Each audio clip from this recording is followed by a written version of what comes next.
अगर ये वीडियो आपको पसंद आए तो लाइक करें और शेयर करना मत भूलिए। सब्सक्राइब करें लक्ष्य टीवी चैनल को और बेल आइकॉन पर क्लिक करना मत भूलिए लेटेस्ट वीडियो सबसे पहले पाने के लिए।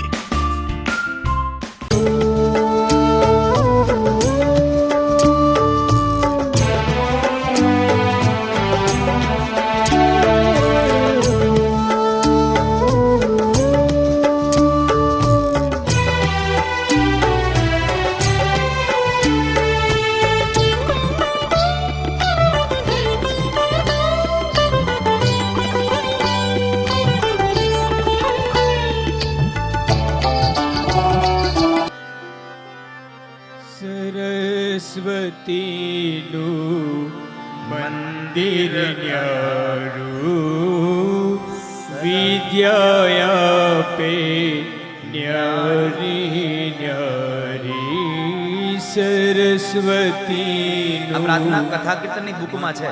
મંદિર ન્યારું વિદ્યા આપે ન્યારી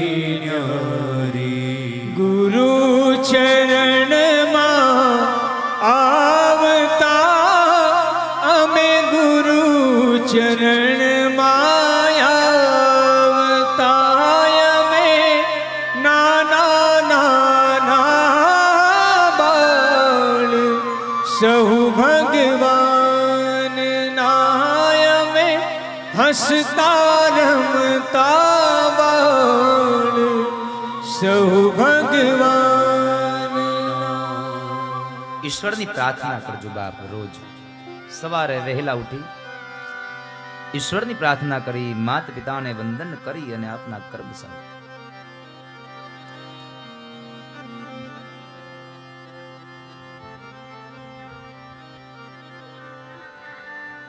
એટલે ઈશ્વર આપોઆપ તમારા ઉપર રાજી રહેશે.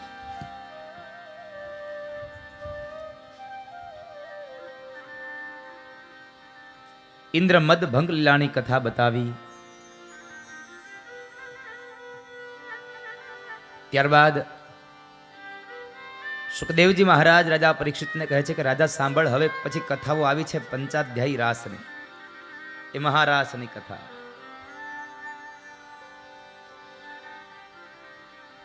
રાસ પંચાધ્યાયની કથા છે, પણ એ રાસ પંચાધ્યાયની કથાની પૂર્વેના કાળ એક પ્રસંગ બન્યો છે.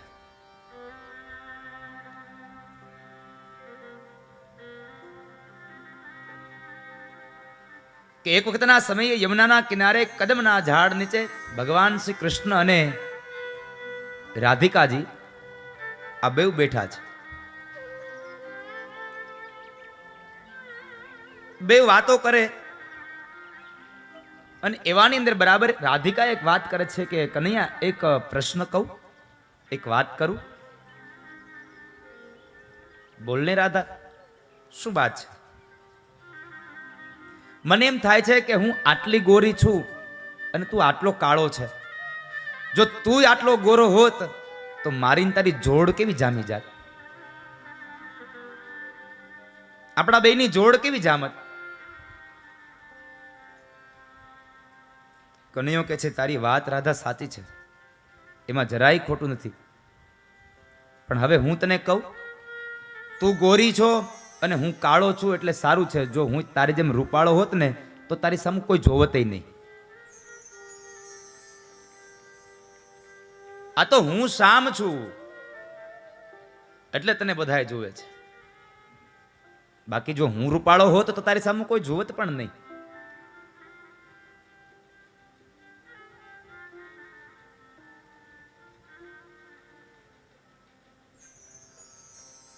રાધિકા રૂપાળા અને કૃષ્ણ કાળા. રાધાએ પ્રશ્ન કર્યો, કનૈયા તું કાળો કેમ થયો? બાકી તો બધું ગોવાળ માંડી ગોકુળની અંદર બધું જ સફેદ છે, બધું જ ધોળું છે, રૂપાળું છે, તું એક જ કાળો થયો? અને શું કોઈ કવિની કલમ ચાલી છે? રાધાજી પૂછે છે વાત કૃષ્ણ તમે કેમ થયા કાળા, રાધાજી પૂછે છે વાત. કૃષ્ણ તમે કેમ થયા કાળા, રાધાજી પૂછે છે વાત. કૃષ્ણ તમે કેમ થયા કાળા, રાધાજી પૂછે છે વાત. કૃષ્ણ તમે કેમ થયા કાળા, ગોરાનંદરાયને ગોરા યશોદાજી, ગોરા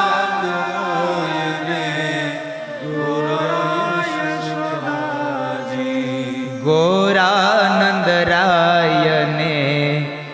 ગોરા યશોદાજી,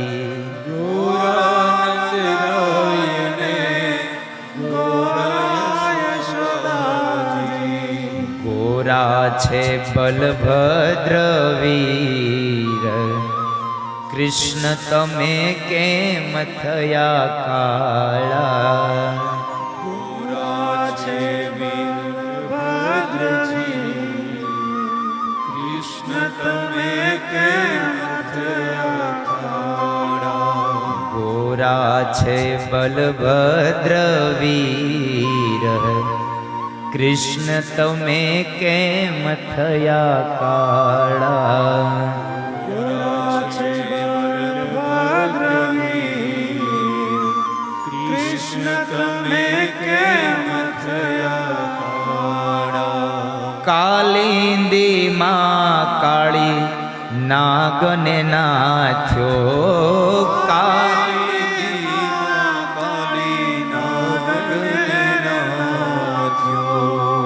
કાલિંદીમાં કાળી નાગને નાથ્યો.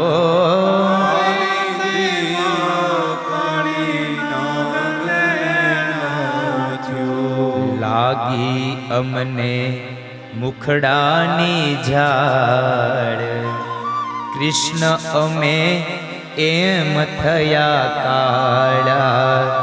લાગી મુખડાની ઝાડ, કૃષ્ણ તમે એમ થયા કાળા, લાગી અમને મુખડાની ઝાડ, કૃષ્ણ અમે એમ થયા કાળા. લાગી અમને મુખડાની ઝાડ, કૃષ્ણ અમે એમ થયા કાળા, રાધાજી પૂછે છે વાત. કૃષ્ણ તમે કેમ થયા કાળા, રાધાજી પૂછે છે વાત. કૃષ્ણ તમે કેમ થયા કાળા, રાધા કહે છે કે કનૈયા તમે કાળા કેમ થયા? નંદ બાબા ગોરા છે, યશોદા ગોરી છે, બલભદ્ર વીર ગોરા છે, ને તમે જ કાળા થયા. અને ત્યારે કનૈયો કહે છે રાધા સાંભળ, કાલિંદીમાં કાળી નાગ હતો ને, એને નાથવા ગયો ને, એને જ્યારે એના મુખડાની ઝાડ મારી ને તો હું કાળો થયો છું. રાધા મેં એમ થયા કાળા. અને આ વાસ્તવિક જગતમાં પણ ચાલે ને. કન્યા રૂપાળી હોય અને વરાજો કાળો હોય એટલે આંગણે આવે એટલે શું કહીએ? આ અમારે રાધા અને કૃષ્ણની જોડ આવી. હવે ક્યાંય દ્વાપર યુગનો રાધા અને કૃષ્ણ અને ક્યાં કળયુગનો.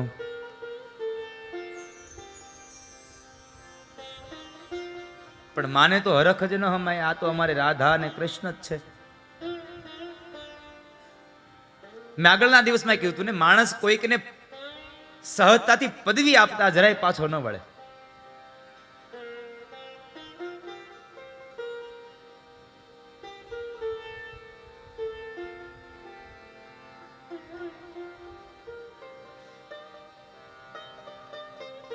ભગવાને સરસ મજાનું શરીર આપ્યું હોય, રૂપાળું અંગ હોય પણ એમાં એકાદો જો તલ કાળો, ગોરા બદન ઉપર તલ ગોરો તો ઈ બે જોડ છે. ગોરા બદન ઉપર તલ જો કાળો તો ઈ બે જોડ છે, અને કાળા બદન ઉપર તલ ગોરો તો ઈ કોઢ છે. આખું શરીર રૂપાળું હોય પણ મોઢા ઉપર એવી જગ્યાએ એવો તલ આપી દે ભગવાન, એવો બે જોડ લાગે. આખું શરીર રૂપાળું હોય પણ તલ કાળો હોય તો બે જોડ છે, અને જો શરીર કાળું હોય અને તલ ગોરો હોય તો ઈ કોઢ છે. રૂપાળી કન્યા અને કાળો પુરુષ ઈ રાધા કૃષ્ણની જોડ છે.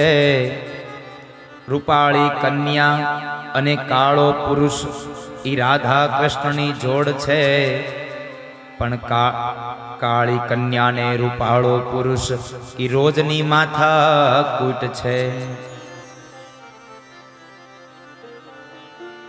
વરાજો હામળો હોય તો હાલે પણ કન્યા ન હાલે. કન્યા તો રૂપાળી જ જોઈ.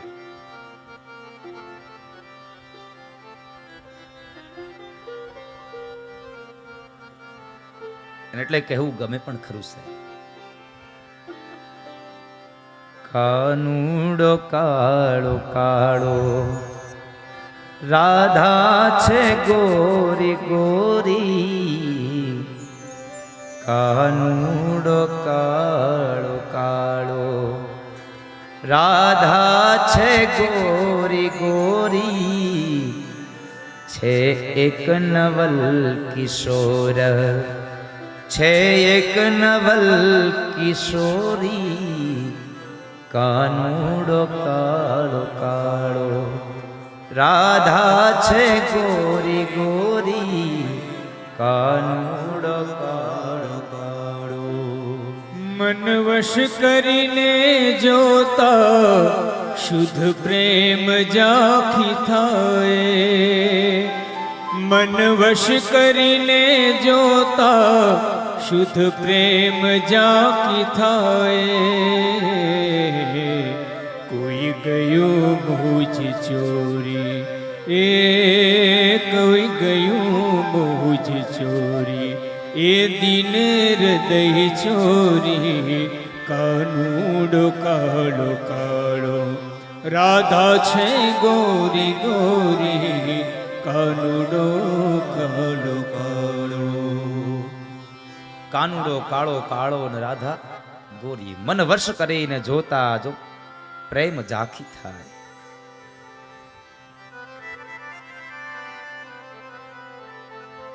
જેને મન વશ કરી અને ઈશ્વરને જોવે તો કદાચ કનૈયાની ઝાંખી થાય. કારણ છે પ્રેમ સર્વવ્યાપી, વહેમી જણો શું જાણે. વહેમીઓને શું ખબર પડે પ્રેમ શું છે? પણ મારા પ્રેમના શબ્દને આપ કલયુગના પ્રેમના શબ્દ તરીકે ન સમજતા. હું જે પ્રેમ કહું છું એ અત્યારના કળયુગના પ્રેમની વાત નથી કરતો. હું તો એ દ્વાપર યુગના, એ સતયુગના, એ ત્રેતા યુગના પ્રેમની વાત કરું છું કે જેમાં પ્રેમ કર્યો મીરાએ કૃષ્ણને, પ્રેમ કર્યો એ સુદામાએ કૃષ્ણને, પ્રેમ કર્યો એ નરસિંહ મહેતાએ કૃષ્ણને. એ પ્રેમની વાત કરું છું. અત્યારનો આ સ્વાર્થ ભરેલો પ્રેમ નહીં. અને જ્યાં સ્વાર્થ હોય ને આ પ્રેમ હોય જ ન શકે. કારણ કે બેમાંથી એક વસ્તુ રહી શકે, કા કૃષ્ણ રહે અને કા સ્વાર્થ રહે. પ્રેમ ગલી હતી સાકરી, ઉનમે દો ના સમાય. એક મ્યાનમાં એક જ તલવાર રહે, કા તો કૃષ્ણ રહે અને કા સ્વાર્થ રહે, કપટ રહે. બેમાંથી એક રહી શકે છે. સ્વાર્થ હોય ને આ પ્રેમ ન હોય, અને પ્રેમ હોય ને આ કોઈ દી સ્વાર્થ ન જાગે. એટલે તો કબીર મહારાજને લખવું પડ્યું, પ્રેમ પ્રેમ સબ કોઈ કહે, પ્રેમ ન જાને કોઈ, સ્વાર્થ રહિત નિડર રહે, જો પ્રેમ વિનાશો હોય.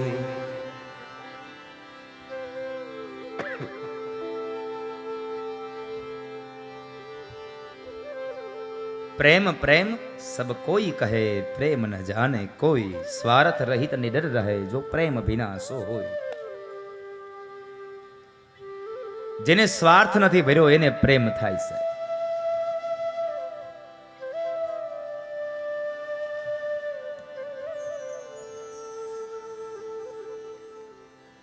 ત્યારબાદ હવે રાસ પંચાધ્યાયની કથામાં પ્રવેશ કરાવતા એ યુગલ સરકારને ભગવાન બાલકૃષ્ણને વંદન કરતા કહે, વસુદેવ સુતમ દેવમ કંસ ચાણૂરમર્દનમ દેવકી પરમાનંદમ કૃષ્ણમ વંદે જગદ્ગુરુમ.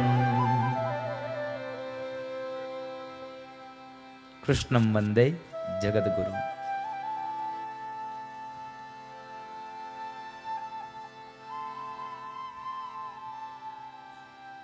ભગવાન કૃષ્ણના ચરણારવિંદમાં વંદન કરી અને રાસ પંચાધ્યાયની કથામાં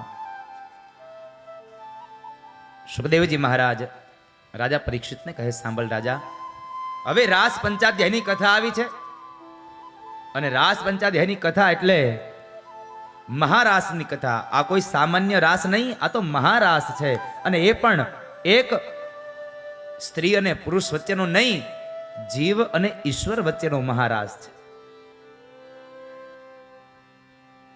આ રાસ કોઈ સામાન્ય વ્યક્તિ નથી રમાડતો સાહેબ, આ તો મારો સ્વયં હરિ રમાડે. કૃષ્ણ રમાડે છે રાસ, ગોપીઓ ઘેલી બની છે. કૃષ્ણ રમાડે છે રાસ, ગોપીઓ ઘેલી બની છે. એમનેમ ઘેલી નથી બની સાહેબ, એ કૃષ્ણએ વેણુનો નાદ કર્યો છે, બંસરી વગાડી છે. રાસ પંચાધ્યાયની કથા. રાસલીલા 3 પ્રકારની રમાય છે. એક એક ગોપી અને એક એક કાન. તો ક્યારેક 2 ગોપી અને વચમાં કાન, તો ક્યારેક ચારે ફરતી ગોપીઓ રમે અને વચ્ચે યુગલ સરકાર ભગવાન રાધા અને કૃષ્ણ રમે. એ મહારાસ, એ દિવ્ય રાસ કે જેમાં માત્ર ને માત્ર એક જ પુરુષ તરીકે કૃષ્ણ, બાકી બધી જ ગોપીઓ. બીજા પુરુષને ત્યાં આવવાનો અધિકાર નથી સર, માત્ર કૃષ્ણ સિવાય. કનૈયાને એકને જ માત્ર અધિકાર છે.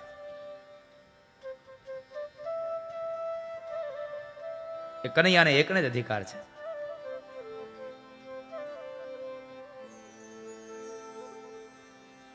ભગવાન શ્રી કૃષ્ણ એમ કહે છે કે જે જીવાત્મા મારા મહારાસમાં એક ચક્કર લગાવે એને 84 લાખ યોનિના ચક્કર મારવા જ ન દઉં. જે મહારાસમાં એક ચક્કર લગાવે એને મહામોક્ષ પ્રદાન કરી દઉં, મુક્તિ આપી દઉં. મહારાસમાં રમે એને. રાસમાં તો તમે બધા રમતા જ હોય, પણ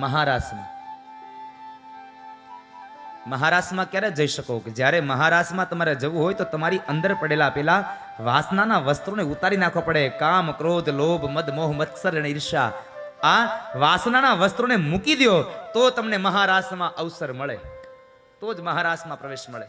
એટલે તો ગઈકાલે કૃષ્ણએ ગોપીઓના વસ્ત્ર હરણ કર્યા હતા, વાસનાઓને છોડાવી છે. જ્યારે જીવ ભૂલી જાય કોણ પુરુષ અને કોણ સ્ત્રી, ત્યારે પરમાત્માનું મિલન થાય.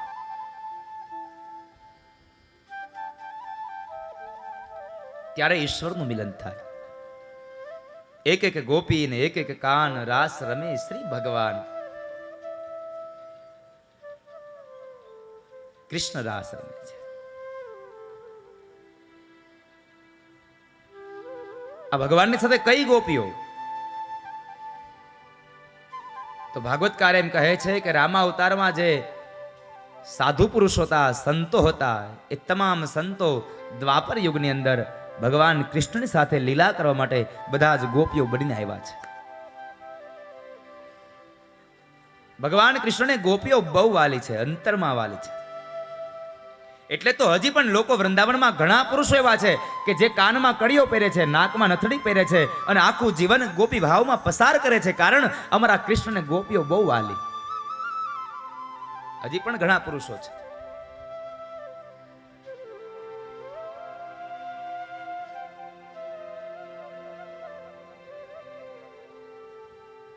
એ સામાન્ય રાસ ન હતો સાહેબ, એ મહારાસ હતો કે જેને જોવા માટે આતુરતાપૂર્વક ભગવાન શિવ પણ માં ભવાનીને કહેતા હોય કે હે સતી, હે ભવાની, મને કોઈ પણ સંજોગે પાર્વતી મને ત્યાં લઈ જાઓ ને મારે રાસને જોવો છે. અને ત્યારે ભવાની કહે છે કે પ્રભુ માફ કરજો, ત્યાં તો માત્ર ને માત્ર એક જ કૃષ્ણને અધિકાર છે, બીજા કોઈને નહીં. પુરુષમાં માત્ર એક કૃષ્ણ, બાકી તો બધી જ ગોપીઓ. અરે પણ કોઈ પણ સંજોગે મને લઈ જાઓ. ભવાની કહે છે ન પ્રભુ, એ ન બને, મારે તમને કેમ લઈ જવા, ત્યાં સ્ત્રી સિવાય કોઈને અધિકાર નથી. ભગવાન કહે છે તો કામ કરો પાર્વતી, મને સાડી પહેરાવો પણ મને લઈ જાઓ. મારે એ દિવ્ય રાસને જોવો છે, મારે મહારાસને જોવો છે. અને એ કૈલાસ ઉપર બિરાજમાન ભગવાન શિવે એ સાડી પહેરી હશે, માથામાં એ વેણી નાખી હશે, એ માથામાં ગજરો નાખ્યો હશે, પગમાં ઝાંઝર પહેર્યા હશે. શું એ કૃષ્ણએ રાસ રચ્યો હશે કે ભગવાન શિવ પણ હવે ભાન ભૂલી જાય?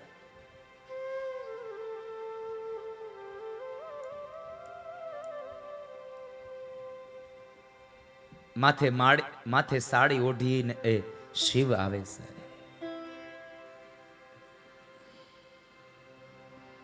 એટલું નહીં, કદાચ આવી અને કનૈયો વાંસળીના નાદ કરે, વાંસળીનો વેણુનો નાદ કરે અને વેણુનાદને સાંભળી અને ભગવાન શિવ ભાન ભૂલી જાય.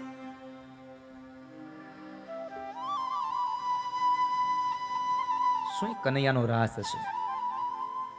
અરે કદાચ શિવ કદાચ ભાન ભૂલી જાય, બરાબર છે, ચાલો સંગીત વગડતું હોય તો કોઈ પણ માણસ નાચી ઉઠે, એમાં નવાઈ નથી. પણ સંગીતમાં માણસ એટલો તલ્લીન બની ગયા કે પોતાના હાથમાં રહેલી એ મશાલ પૂર્ણ થઈ, પોતાનો હાથ જલી જાય છતાં પણ જુનાગઢના નરસિંહ મહેતાને ખબર ન પડી કે મારો હાથ બળે છે.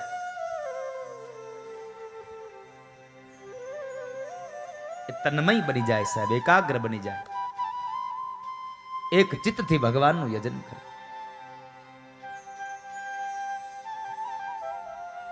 એ ભગવાન કૃષ્ણએ બૃહદવનમાં મધ્યરાત્રિના સમયે ભગવાને વેણુનો નાદ કર્યો છે. વેણુનાદ કર્યો અને મધ્યરાત્રિએ વેણુનો નાદ ગોપીઓના કાને સંભળાયો. જે ગોપી પોતાના ઘરમાં ઊંઘી ગઈ છે, ઊભી થઈ,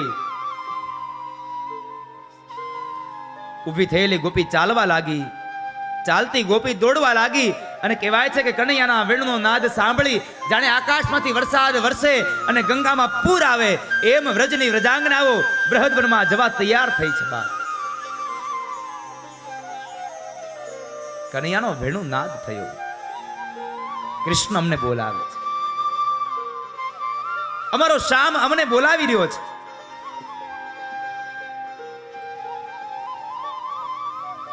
એ કૃષ્ણ રમાડે રાસ. ગોપીઓ ઘેલી બનીને દોડતી આવે, અમારો કૃષ્ણ બોલાવે, અમારો કૃષ્ણ બોલાવે છે. પોતાનો પતિ અમને શું કહેશે એનો વિચાર ન કર્યો, બસ અમને અમારો કૃષ્ણ બોલાવે છે. દોડતી આવેલી એ વ્રજાંગનાઓ જ્યાં બૃહદવનમાં મધ્યરાત્રિએ આવે છે અને એ જ સમયે ભગવાન કૃષ્ણ સામે ઉભા છે. કૃષ્ણ સામે આવીને ગોપીઓ ઉભી રહી અને ભગવાન કૃષ્ણ ગોપીઓનું એ વ્રજાંગનાઓનું સ્વાગત કરે અને મહર્ષિ વેદવ્યાસને લખવું પડે છે. સ્વાગતમ ભો મહાભાગા પ્રિયમ કિમ કરવાણિવ વ્રજ સંન્યામયમ કચ્ચિદ વૃતાગમન કારણમ. હે વ્રજાંગનાઓ, સ્વાગતમ વો મહાભાગા પ્રિયમ કિમ કરવાણિવ. હે મહાભાગ્યશાળી વ્રજાંગનાઓ, હું તમારું બૃહદવનમાં સ્વાગત કરું છું. સ્વાગતમ વો મહાભાગા પ્રિયમ કિમ કરવાણિવ. શું તમારું પ્રિય કરું? તમારું હું સ્વાગત કરું છું. કૃષ્ણ એ ગોપીઓનું વ્રજાંગનાનું સ્વાગત કરે છે. એ ગોપીઓ તમે પધારો. પ્રિયમ કિમ કરવાણી વહ. એ વ્રજાંગનાઓ તમને શું ગમે, હું તમારું પ્રિય શું કરું.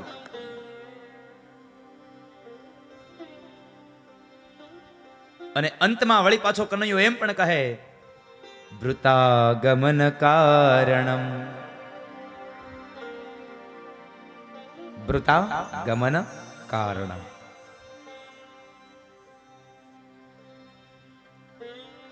હે વ્રજાંગનાઓ, અત્યારે મધ્યરાત્રિએ બૃહદવનમાં તમારા આવવાનું કારણ.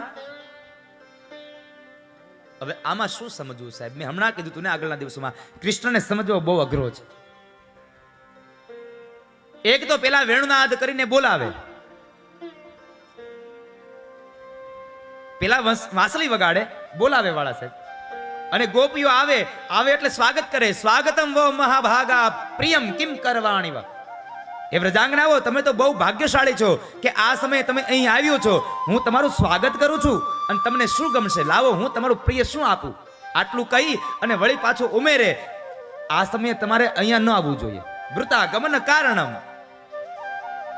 હવે પેલા બોલાવે અને વળી પાછો એમ કે તમારે આવવું ન જોઈએ. આને સમજવો બહુ અઘરો છે સાહેબ.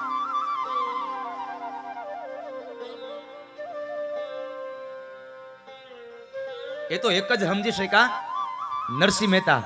એક વાર નહીં, બે વાર નહીં, જુનાગઢની બજારમાં 52 વખત બોલાવ્યો. એવું લાગે કે દ્વારિકાથી જુનાગઢનું અપડાઉન કરાયું.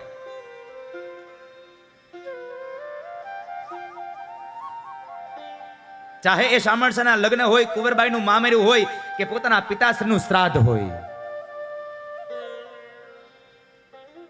સ્વાગતમ વો મહાભાગા પ્રિયમ કિમ કરવાણી વ. વ્રજસ્યાનામયમ કચ્ચેદ વૃતાગમન કાरणम. अगर ये वीडियो आपको पसंद आया हो तो लाइक करें और शेयर करना मत भूलिए. सब्सक्राइब करें लक्ष्य टीवी चैनल को. हाँ, और बेल आइकॉन पर क्लिक करना मत भूलिएगा लेटेस्ट वीडियो सबसे पहले पाने के लिए.